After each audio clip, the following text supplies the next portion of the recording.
Every global power has a breaking point, but China's wasn't just a decline, it was a dissection. Today we see a titan.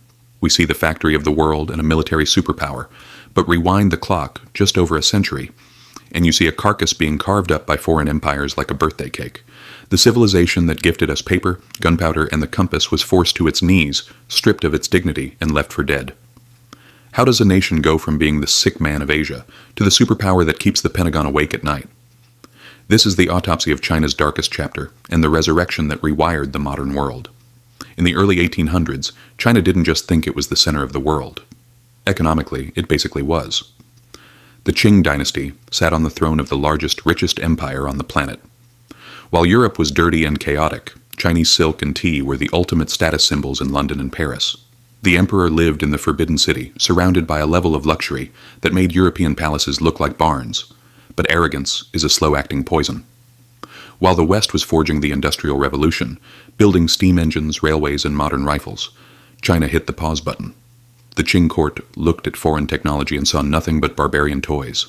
They believed they were untouchable. That belief would cost them everything. Enter the British Empire. Britain had an addiction. They were buying millions of pounds of Chinese tea every year, but China didn't want British wool or goods. They only wanted silver. Cold, hard cash. Britain was hemorrhaging money. Their economy was bleeding out. So, the British East India Company came up with a solution, a twisted, calculated, evil solution. If they couldn't trade for silver, they would trade for addiction. They started smuggling opium. Grown in British India and pushed into China, opium was the perfect biological weapon. At first, it was a luxury for the rich. But soon the smoke filled every alleyway. Millions of Chinese became walking ghosts. Farmers abandoned their fields. Soldiers dropped their weapons for pipes. The silver that Britain had lost started flowing back into their pockets. China was collapsing from the inside out. The Qing government finally woke up. In 1839, Emperor Dao Guang sent a hardliner named Lin Zexu to Canton to kill the trade. Lin didn't negotiate. He wrote a letter to Queen Victoria asking, "How would you like it if we poisoned your people?" He got no reply. So, he confiscated over 1,000 tons of British opium and dissolved it in the ocean. Britain's response was swift and mechanical: war. The First Opium War, 1839 to 1842, wasn't a battle. It was a slaughter. China had the numbers, but Britain had the technology. British steamships defied the wind, sailing up rivers to bombard coastal cities. Chinese troops armed with spears and outdated matchlocks stood no chance against modern artillery and rapid-fire rifles. It was medieval flesh against industrial steel. China lost. In 1842, they were forced to sign the Treaty of Nanking. This wasn't a treaty, it was a humiliation. China had to pay 21 million ounces of silver. They had to open 5 ports to British trade. And, most painful of all, they had to hand over a rock called Hong Kong to the British Crown forever. But rock bottom had a basement. In 1856, the Second Opium War erupted. This time the French joined the British. The excuse? A dispute over a flag on a boat. The reality? They wanted more. By 1860, foreign troops marched into Beijing and committed a cultural crime that still haunts Chinese memory. They reached the old Summer Palace, a wonderland of art, architecture, and history. They looted it of its priceless treasures. Then they burned it. It burned for 3 days, the smoke blotting out the sun over the capital. The subsequent Treaty of Tianjin was a death warrant for Chinese sovereignty. More ports opened. Opium was legalized. Christian missionaries were given free rein to dismantle Chinese culture. As historian Stephen Platt notes, this was the moment China's soul was broken. They weren't just defeated soldiers. They were a humiliated civilization. The vultures began to circle. France took Vietnam. Russia carved off massive chunks of the north. Germany seized territory in Shandong. Even Japan, a neighbor China once viewed as a little brother, modernized and took a bite. China wasn't colonized by one country, it was sliced into spheres of influence. In their own cities, Chinese citizens were second-class residents, living under foreign laws. The infamous sign in Shanghai, "No dogs" or "Chinese allowed," became the symbol of this era.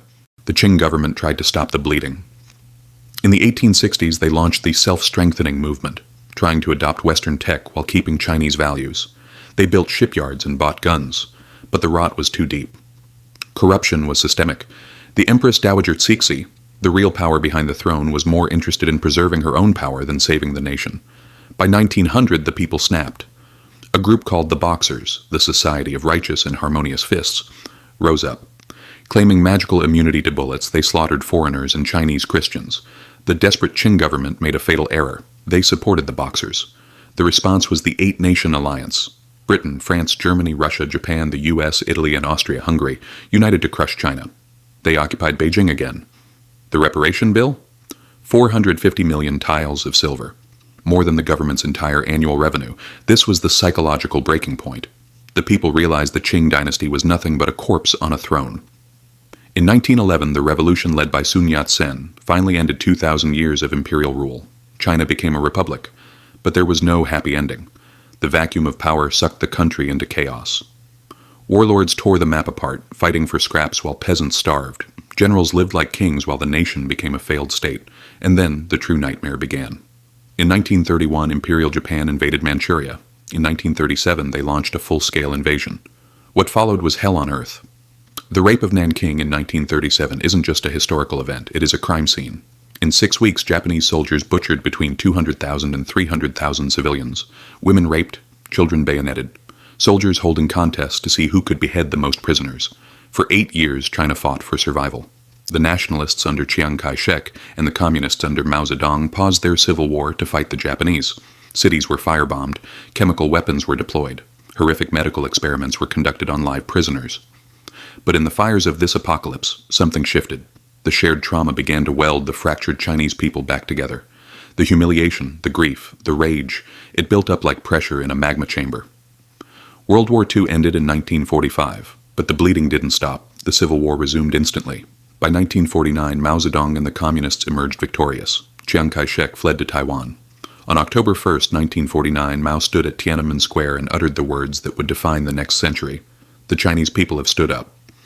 After 100 years of being kicked, carved, and spat upon, China was unified. It was poor, it was battered, but it was theirs again. The Communist Party took this century of humiliation and turned it into the bedrock of their legitimacy. They teach it in every school. They built museums for it. The message is simple and absolute. Only the party saved you. Only the party can prevent this from happening again. Every tank they build, every dissident they silence, is justified by the ghost of 1840. Under Mao, the country endured the brutal experiments of the Great Leap Forward and the Cultural Revolution, costing millions more lives. But after Mao's death in 1976, Deng Xiaoping took the wheel and changed the coordinates. Deng's gamble was brilliant. Socialism with Chinese characteristics. In plain English? Let's get rich. He opened the doors. He invited the foreign powers back in, not as conquerors, but as investors. Build your factories here, China said. Use our labor. The West thought they were getting cheap sneakers. China was getting the blueprints to the modern world. It worked. In 40 years, China pulled off the greatest economic sprint in human history. Hundreds of millions lifted out of poverty. Fishing villages like Shenzhen transformed into cyberpunk metropolises. They became the world's factory, making everything from your iPhone to your furniture. By 2010, they were the second largest economy on Earth. Today, they rival the US in power, manufacturing, and infrastructure. They are landing rovers on Mars and building the Belt and Road Initiative to rewire global trade routes through Beijing. Current leader Xi Jinping calls this the Chinese dream of national rejuvenation. But decode the diplomatic speak, and the message is clearer. We were great. You broke us. Now we are great again, and we remember everything. This isn't just government propaganda. The average Chinese citizen feels this in their bones. When the West criticizes Beijing on human rights or trade, they don't see concern. They see the same arrogance that launched the Opium Wars. They see an attempt to keep China on its knees. This is the key to understanding modern geopolitics. When China threatens Taiwan, it's because losing territory triggers the trauma of the 19th century. When they militarize the South China Sea, it's to ensure no foreign navy can ever dominate their waters again. The Communist Party has made a pact with its people. We provide growth and dignity. You provide obedience. If the party looks weak, the ghosts of the past return and their legitimacy crumbles. This history poisons relationships today. Japan and China still clash over history textbooks and war shrines. Britain largely forgot the Opium Wars, but China remembers every treaty. That gap in memory creates a chasm in understanding. The truth is complex. The Opium Wars were a moral atrocity. The Japanese invasion was a horror show. China was wronged. But the China of today isn't the victim of 1840. It is a nuclear-armed titan with the power to reshape the planet. The question that will define our lifetimes is this. Can a superpower forged in humiliation ever feel secure? Or will the desire for vengeance and absolute security lead to a new conflict? You cannot understand the headlines of today without reading the scars of yesterday. The dragon was wounded. The dragon healed. and the dragon remembers. If you want to understand the hidden mechanics of history, click the video on your screen. This is History Insight. We don't just watch the news, we follow the scars, like subscribe, and I'll see you in the next deep dive.